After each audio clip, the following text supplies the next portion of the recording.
Hello, final chapter, Alice in Wonderland. Here we go. Chapter 12. Alice's Evidence.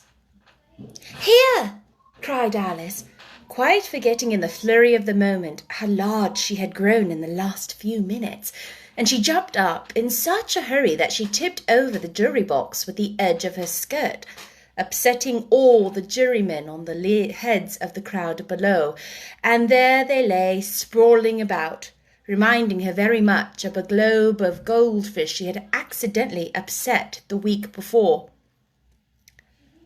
"I beg your pardon," she exclaimed in a tone of great dismay, and began picking them up again as quickly as she could, for the accident of the goldfish kept running in her head, and she had a vague sort of idea that they must be collected at once and put back into the jury box, or they would die. "The trial cannot proceed," said the king in a very grave voice, "until all the jurymen are back in their proper places. All," he repeated with great emphasis, looking hard at Alice as he said do. Alice looked at the jury box and saw that, in her haste, she had put the lizard in head downwards, and the poor little thing was waving its tail about in a melancholy way, being quite unable to move. She soon got it out again and put it right. "Not that it signifies much," she said to herself. "I should think it would be quite as much use in the trial one way up as the other." As soon as the jury had a little recovered from the shock of being upset, and their slates and pencils had been found and handed back to them, they set to work very diligently to write out a history of the accident, all except the lizard, who seemed too much overcome to do anything but sit with its mouth open again, gazing up into the roof of the court. "What do you know about this business?" the king said to Alice. "Nothing," she said. "Nothing whatever?" persisted the king. "Nothing whatever," said Alice. "That's very important," the king said, turning to the jury. They were just beginning to write his name on her slates, when the White Rabbit interrupted. "Unimportant, your majesty means, of course," he said in a very respectful tone, but frowning and making faces at him as he spoke. "Unimportant, of course, I meant," the king hastily said, and went on to himself in an undertone. "Important, unimportant, unimportant, important," as if he were trying which word sounded best. Some of the jury wrote down important, and some unimportant. Alice could see this, as she was near enough to look over their slates. "But it doesn't matter a bit," she thought to herself. At this moment, the king, who had been for some time busily writing in his notebook, cackled out, "Silence!" and read out from his book, "Rule 42. All persons more than a mile high to leave the court." Everybody looked at Alice. "I'm not a mile high," said Alice. "You are," said the king. "Nearly 2 miles high," added the queen. "Well, I shan't go at any rate," said Alice. "Besides, that's not a regular rule. You invented it just now." "It's the oldest rule in the book," said the king. "Then it ought to be number 1, said Alice. The king turned pale, then shut his book hastily. "Consider your verdict," he said to the jury in a low, trembling voice. "There's more evidence to come yet, please, your majesty," said the White Rabbit, jumping up in a great hurry. "This paper has just been picked up." "What's in it?" said the queen. "I haven't opened it yet," said the White Rabbit, "but it seems to be a letter written by the prisoner to somebody. It must have been that, said the king, unless it was written to nobody, which isn't usual, you know. Who was it directed to? Said one of the jurymen. It isn't directed at all, said the White Rabbit. In fact, there's nothing written on the outside. He unfolded the paper as he spoke and added, It isn't a letter after all. It's a set of verses. Are they in the prisoner's handwriting? Asked another of the jurymen. No, they're not, said the White Rabbit. And that's the queerest thing about it. The jury all looked puzzled. He must have imitated somebody else's hand, said the king. The jury all brightened up again. Please, your majesty, said the knave. I didn't write it, and they can't prove I did. There's no name signed at the end. If you didn't sign it, said the king, that only makes the matter worse. You must have meant some mischief, or else you have signed your name like an honest man.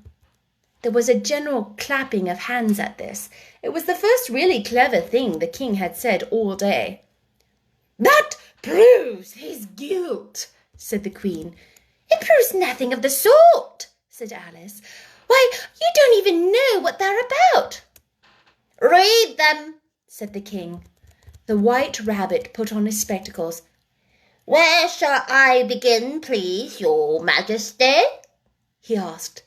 Begin at the top, the king said gravely, and go on till you come to the end, and then stop. These were the verses the White Rabbit read. They told me you had been to her and mentioned me to him. She gave me a good character, but said I could not swim. He sent them word I had not gone. We know it to be true. If she could push the matter on, what would become of you? I gave her 1. They gave him 2. You gave us 3 or 4. They all returned him to you, though they were mine before. If I or she should chance to be involved in this affair, he trusts to you to set them free exactly as they were. My notion was that you had been, before she had this fit, an obstacle that came between him, ourselves, and it. Don't let him know she liked them best, for this must never be. A secret kept from all the West between yourself and me. That's the most important piece of evidence we've heard yet, said the king, rubbing his hands. So now let the jury... If anyone of them can explain it, said Alice. She had grown so large in the last few minutes that she wasn't a bit afraid of interrupting him. I'll give 'em 6pence. I don't believe there's an atom of meaning in it. The jury all wrote down on their slates. She doesn't believe there's an atom of meaning in it. But none of them attempted to explain the paper. If there's no meaning in it, said the king, that saves a world of trouble, you know, as we needn't try to find any. And yet, I don't know, he went on, spreading out the verses on his knee, looking at them with one eye. I seem to see some meaning in them after all. Said I could not swim. You can't swim, can you? He added, turning to the knave. The knave shook his head sadly. Do I look like it? He said, which he certainly did not, being made entirely of cardboard. What? All right, so far, said the king, and he went on muttering over the verses to himself. We know it to be true. That's the jury, of course. I gave her 1. They gave him 2. Why, That must be what he did with the tarts, you know. But it goes on, they all returned from him to you, said Alice. Why, they are here, said the king triumphantly, pointing to the tarts on the table. Nothing can be clearer than that. Then again, before she had this fit. You never had fits, my dear, I think, he said to the queen. Never, said the queen furiously, throwing an inkstand at the lizard as she spoke. The unfortunate little Bill had left off writing on his slate with one finger, as he found it made no mark, but he now hastily began again, using the ink that was trickling down his face as long as it lasted. Then the words don't fit you, said the king, looking round the court with a smile. There was dead silence. It's a pun, the king added in an offended tone, and everybody laughed.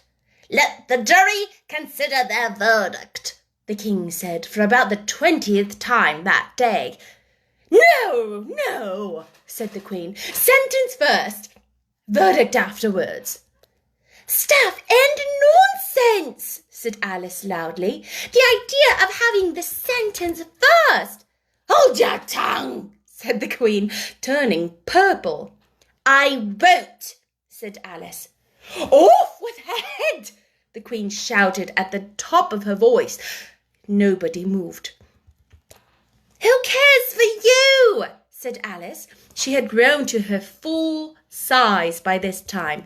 You're nothing but a pack of cards. At this, the whole pack rose up into the air and came flying down upon her. She gave a little scream, half of fright and half of anger, and tried to beat them off, and found herself lying on the bank with her head in the lap of her sister, who was gently brushing away some dead leaves that had fluttered down from the trees upon her face. "Wake up, dear Alice," said her sister. "Why, what a long sleep you've had." "Oh, I've had such a curious dream," said Alice, and she told her sister, as well as she could remember them, all these strange adventures of hers that you have just been reading about. And when she had finished, her sister kissed her and said, "It was a curious dream, dear, certainly. But now run into your tea. It's getting late." So Alice got up and ran off, thinking while she ran, as well she might, what a wonderful dream it had been. But her sister sat still just as she left her, leaving her head on her hands, watching the setting sun, and thinking of little Alice and all her wonderful adventures, till she too began dreaming after a fashion, and this was her dream. First, she dreamed of little Alice herself, and once again the tiny hands were clasped upon her knee, and the bright, eager eyes were looking up into hers. She could hear the very tones of her voice, and see that queer little toss of her head to keep back the wandering hair that would always get into her eyes. And still, as she listened, or seemed to listen, the whole place around her became alive with strange creatures of a little sister's dream. The long grass rustled at her feet as the white rabbit hurried by. The frightened mouse splashed his way through the neighbouring pool. She could hear the rattle of the teacups as the March Hare and his friends shared their never-ending meal, and the shrill voice of the Queen ordering off her unfortunate guests to execution. Once more the pig baby was sneezing on the Duchess's knee, while plates and dishes crashed about. Once more the shriek of the griffin, the squeaking of the lizard's slate pencil, and the choking of the suppressed guinea pigs filled the air, mixed up with the distant sobs of the miserable mock turtle. So she sat on, with eyes closed, and half believed herself in Wonderland, though she knew she had but to open them again, and all would change to dull reality. The grass would be only rustling in the wind, and the pool rippling to the waving of the reeds. The rattling teacups would change to tinkling sheep bells, and the queen's shrill cries to the voice of the shepherd boy, and the sneeze of the baby, and the shriek of the griffin, and all the other queer noises would change, she knew, to the confused clamour of the busy farmyard, while the lowing of the cattle in the distance would take the place of the mock turtle's heavy sobs. Lastly, she pictured to herself how the same little sister of hers would, in the after-time, be herself a grown woman, and how she would keep, through all her riper years, the simple and loving heart of her childhood, and how she would gather about her other little children and make their eyes bright and eager with many a strange tale, perhaps even with the dream of Wonderland of long ago, and how she would feel with all their simple sorrows and find a pleasure in all their simple joys, remembering her own child life and the happy summer days. The end.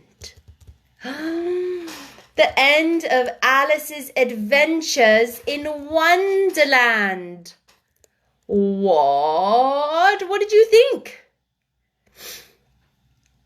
Crazy, fantastical, outrageous, confusing, so childlike. If you haven't read or seen the movie, now you know it was all a dream. Does that help explain some things? Especially if you're a younger reader or a young person who's first experiencing this tale.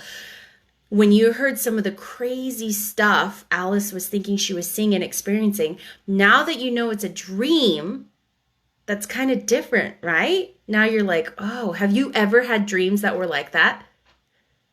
Where it's maybe it makes total sense when you're in the dream, but when you wake up, you're like, that doesn't make sense. Dogs don't talk, or that doesn't make sense. I can't fly, or something like that.